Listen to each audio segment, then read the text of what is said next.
June 11th, 1962, 11:40 p.m. Frank Morris stood at the northeast shoreline of Alcatraz Island, holding a makeshift raft built from 50 stolen raincoats. Beside him were two brothers, John and Clarence Anglin. 3 men, 1 raft, 1.25 miles of freezing water between them and freedom. The searchlights swept across the water. Gun towers loomed overhead. Every guard on the rock believed escape was impossible. But what those guards didn't know, what the FBI wouldn't discover for decades, was that these 3 men had help. Not from inside the prison, from outside. From a man who'd been released from Alcatraz just 1 year earlier. A man whose connections reached from Harlem to San Francisco. A man whose word could make boats appear in the middle of the bay like ghosts. His name was Ellsworth "Bumpy" Johnson, and according to one of Alcatraz's most respected inmates, Bumpy didn't just know about the escape. He arranged it. The boat waiting in San Francisco Bay, it had Bumpy Johnson's name on it. To understand how Bumpy Johnson became linked to the most famous prison escape in American history, you need to understand what Alcatraz was in 1962. It wasn't just a prison. It was a statement. A fortress built on a rock in the middle of San Francisco Bay, designed to hold America's most dangerous criminals. Al Capone, Machine Gun Kelly, Robert Stroud, the Birdman of Alcatraz. Men who couldn't be controlled anywhere else. The prison opened in 1934 as a maximum security, minimum privilege facility. The rules were simple. Work, obey, survive. The water surrounding the island was 50 degrees year-round. Strong currents pulled constantly toward the open ocean. Sharks, or so the legends said, patrolled the bay. Between 1934 and 1962, 36 inmates attempted 14 separate escapes. Most were caught. Some were shot. Others drowned. But on June 11th, 1962, 3 men were about to prove that Alcatraz wasn't as escape-proof as the government claimed. Frank Morris, John Anglin, Clarence Anglin, and watching from the inside, helping in ways nobody would understand for years, was another inmate. Inmate number 1117, Bumpy Johnson. Bumpy Johnson arrived at Alcatraz in 1954. Inmate number 1117, sentenced to 15 years for conspiracy to sell heroin in New York. At 49 years old, Bumpy was already a legend in Harlem. The man who negotiated with Lucky Luciano, who'd stood up to Dutch Schultz, who ran the numbers racket with an iron fist wrapped in velvet. But in Alcatraz, none of that mattered. Here, he was just another inmate in gray prison clothes, eating the same food, following the same rules, sleeping in the same cold cell. Except Bumpy Johnson was never just another anything. Even in Alcatraz, Bumpy commanded respect, not through violence. Bumpy didn't need that. He commanded respect through intelligence, through calm, through the kind of quiet authority that comes from a man who's seen everything and survived it all. Other inmates noticed. The guards noticed. And one inmate in particular took notice, Clarence Carnes. Carnes was known as the Choctaw Kid. He'd been sent to Alcatraz at age 18 after a murder conviction. In 1946, he'd participated in the infamous Battle of Alcatraz, a failed escape attempt that left 5 people dead. Carnes should have been executed, but he'd refused to kill the hostages, and that mercy saved his life. By 1962, Carnes had spent 17 years on Alcatraz. He knew everyone, heard everything, kept his mouth shut. Years later, Carnes would say something that shocked investigators. Bumpy Johnson was the most important inmate on Alcatraz. He had gained the respect of virtually all the other inmates because he knew how to keep his mouth shut. He was, in a sense, the godfather of Alcatraz. Think about that. The godfather, not of Harlem, of Alcatraz. And when Frank Morris and the Anglin brothers started planning their escape in late 1961, they needed more than just tools and raincoats. They needed connections. They needed someone who could arrange the impossible. They needed Bumpy Johnson. December 1961. Frank Morris had been at Alcatraz for almost 2 years. He was 35 years old, with an IQ reportedly over 130, higher than 98% of the population. Morris had escaped from 2 other prisons before Alcatraz. He was a thinker, a planner, a man who saw angles other people missed. In October 1960, John Anglin arrived at Alcatraz. 3 months later, his brother Clarence followed. The Anglin brothers were from rural Georgia, part of a family of 13 children. They'd grown up poor, swimming in the freezing waters of Lake Michigan during cherry-picking season. They were expert swimmers, skilled at building rafts from swamp materials, and they were inseparable. The prison authorities, for some reason, put them in adjoining cells, right next to Frank Morris. That was mistake number one. Mistake number two? Assigning an inmate named Alan West to paint the top tier and ceiling of the cell block. While painting, West discovered something. The ventilation shafts leading to the roof were accessible. Difficult, but accessible. West told Morris. Morris told the Anglins. And the plan began. For 6 months, they worked. Using spoons stolen from the mess hall, they slowly widened the ventilation ducts behind their cells. Using a drill made from a broken vacuum cleaner motor, they removed sections of the concrete wall. They hid the holes with fake grills made from painted cardboard and papier-mâché. At night, during music hour, Morris would play his accordion, masking the sound of their digging. They built dummy heads from soap, toilet paper, and real human hair stolen from the prison barber shop. They collected over 50 raincoats, donated piece by piece by other inmates who knew something was happening but stayed silent. They used the raincoats to build a raft and life vests. They even fashioned a concertina into a bellows to inflate the raft. But here's what nobody talks about. All of that, the tools, the planning, the silence from other inmates, that was the easy part. The hard part? What happens after you escape Alcatraz? Where do you go? How do you get off that island without freezing to death or getting swept out to sea? And that's where Bumpy Johnson came in. Exactly how Bumpy got involved is still debated. But according to Clarence Carnes, who co-wrote a manuscript about the escape years later, Bumpy was approached by Morris sometime in early 1962. Carnes claimed that Morris knew about Bumpy's reputation. Everyone on Alcatraz knew Bumpy had connections in San Francisco. Everyone knew Bumpy had been released in 1963. Wait, that's wrong. Actually, Bumpy was still eyeing Alcatraz in June 1962. He wouldn't be released until 1963, which makes what happened next even more remarkable. Because Bumpy arranged help for the escape while he was still locked up on the rock. Think about that level of power. Bumpy Johnson, sitting in a cell, sentenced to 15 years, managed to coordinate a boat pickup in San Francisco Bay for 3 escaping inmates. How? Visitors, letters, coded messages. Bumpy had spent 40 years building a network in Harlem and beyond. His wife, Mamie, was on the outside. His associates were still running operations in New York. And Bumpy's connections reached all the way to California.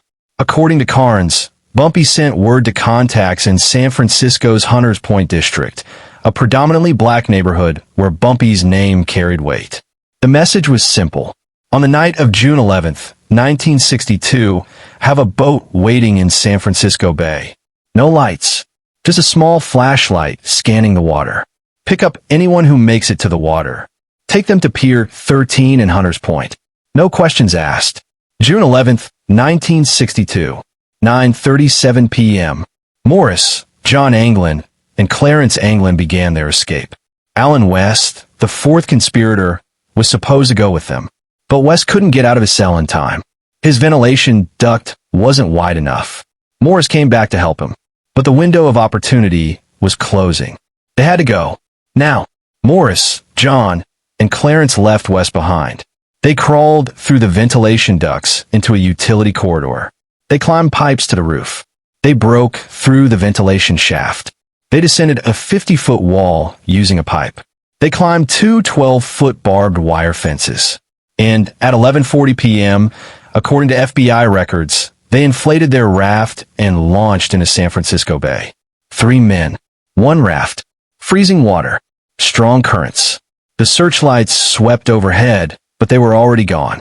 Somewhere out in that black water, 3 escaped convicts paddled for their lives.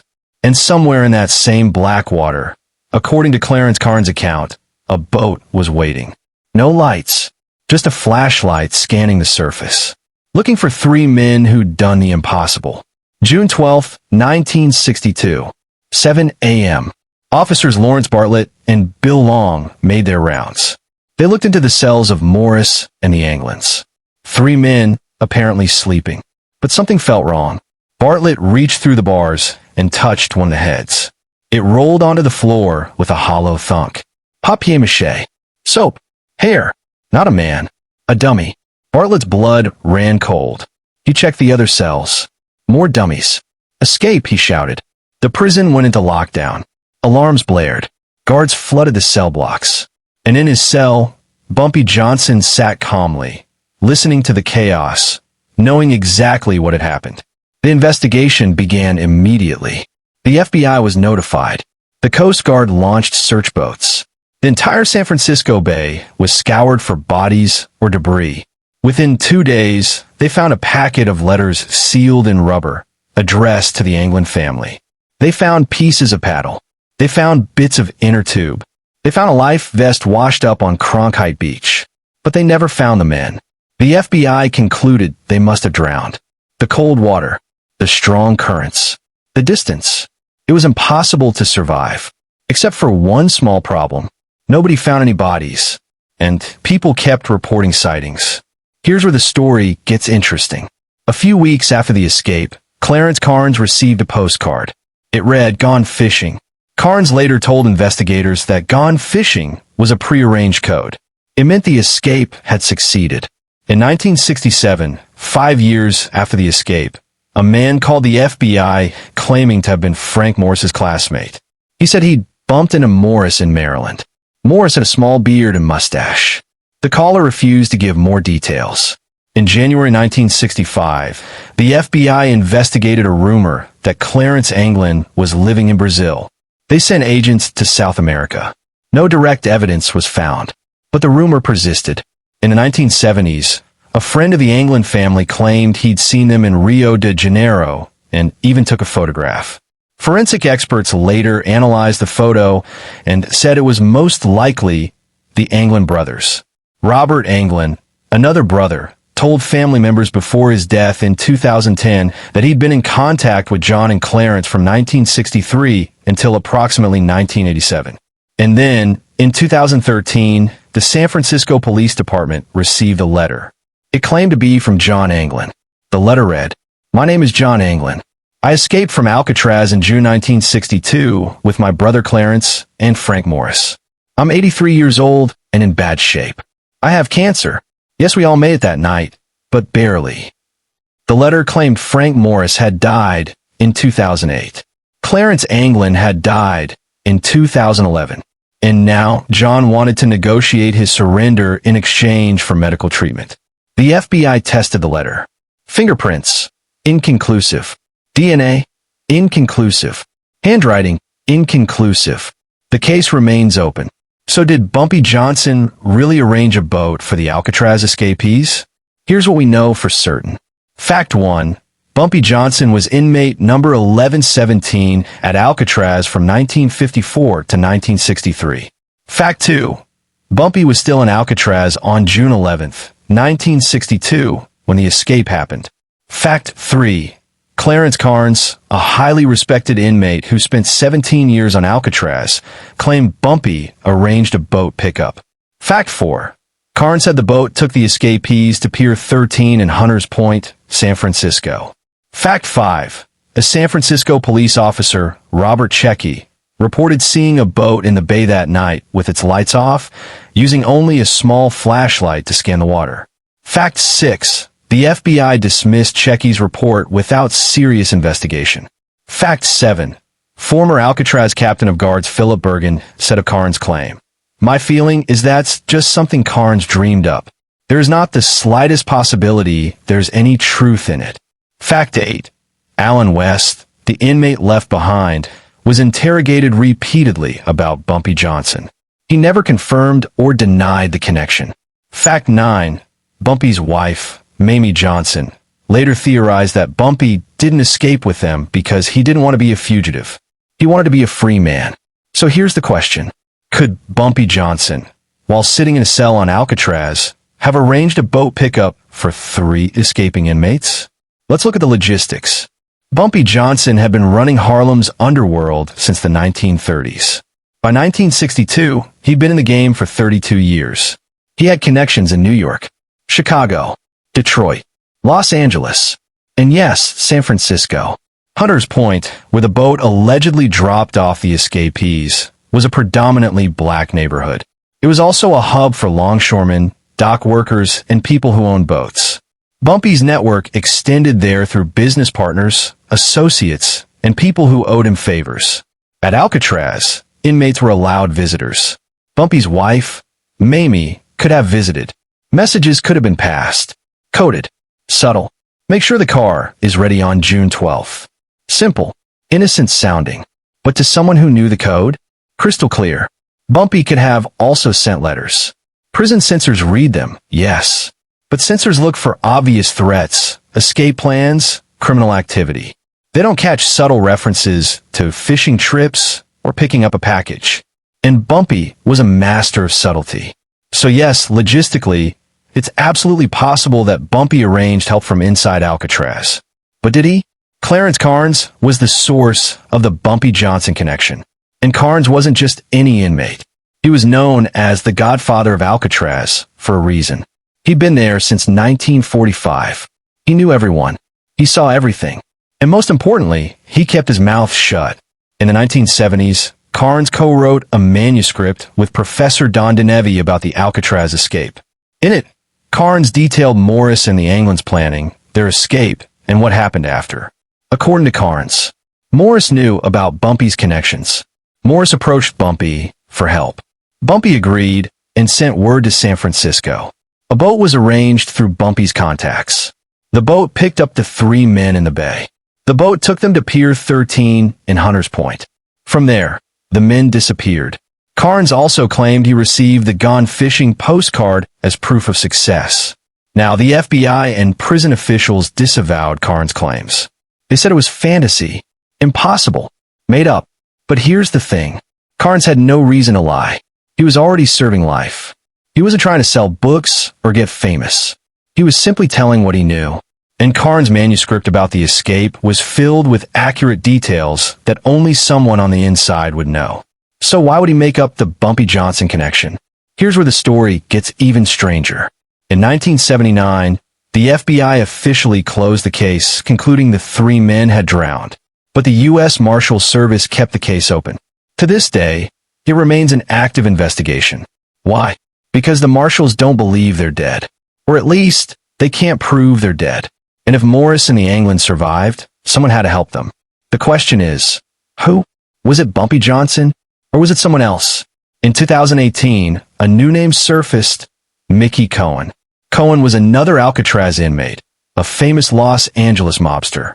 According to the Anglin family, Cohen was the one who arranged the boat, not Bumpy. The family claimed Cohen bonded out of Alcatraz 6 months before the escape, returned for 28 days, worked with John Anglin in the clothing department, and told him a boat would be waiting. But here's the problem with that theory. Mickey Cohen didn't have connections in San Francisco's black community. Bumpy Johnson did. Pier 13 in Hunter's Point was Bumpy's territory, metaphorically speaking. That's where his network operated. So while Cohen might have been involved, the weight of evidence still points to Bumpy Johnson as the primary arranger. In 1963, 1 year after the escape, Bumpy Johnson was released from Alcatraz on parole. He returned to Harlem to a hero's welcome. Thousands lined the streets. It was a parade, spontaneous and joyful. The Godfather of Harlem was home. Bumpy resumed his operations, quietly, carefully. He reconnected with old allies. He rebuilt his influence. And he never said a word about the Alcatraz escape. Not to reporters. Not to investigators. Not even his wife. Mamie Johnson would later say, Bumpy never confirmed or denied it. He just smiled when people asked. That smile told you everything. Bumpy Johnson didn't need to brag. He didn't need credit. He just needed people to know one thing. When you needed the impossible done, Bumpy Johnson could do it. Even from inside a prison cell. Even from Alcatraz. Bumpy Johnson died on July 7, 1968. 6 years after the Great Escape. He never spoke publicly about his role. Frank Morris, John Anglin, and Clarence Anglin were never found. dead or alive, they remain ghosts. But the legend of that night, June 11th, 1962, lives on. And at the center of that legend is a simple, powerful idea. Bumpy Johnson's name on a boat in San Francisco Bay. A boat with no lights. A boat scanning the water with a flashlight. A boat that picked up 3 men who'd done the impossible and disappeared them into the night. Did it really happen? The FBI says no. Clarence Carnes said yes. The truth is somewhere in that cold, dark water. But here's what we know for sure. Bumpy Johnson was a man who made the impossible possible. A man whose word carried weight from Harlem to San Francisco. A man who understood that real power isn't about what you do. It's about what you can arrange to have done. And if anyone could coordinate a boat pickup from inside Alcatraz, it was Bumpy Johnson. Look, if this story got you hyped, do me a favor. Hit that like button real quick. And if you're not subscribed yet, what are you waiting for? We're dropping these Bumpy Johnson stories every day, and trust me, the next one is even crazier. Drop a comment and let me know. Do you think Bumpy really arranged the boat? Or is it just prison legend? You don't want to miss that. Remember, in Harlem and on Alcatraz, respect wasn't given. It was earned. And Bumpy Johnson earned his every single day, even when nobody was watching. Especially when nobody was watching.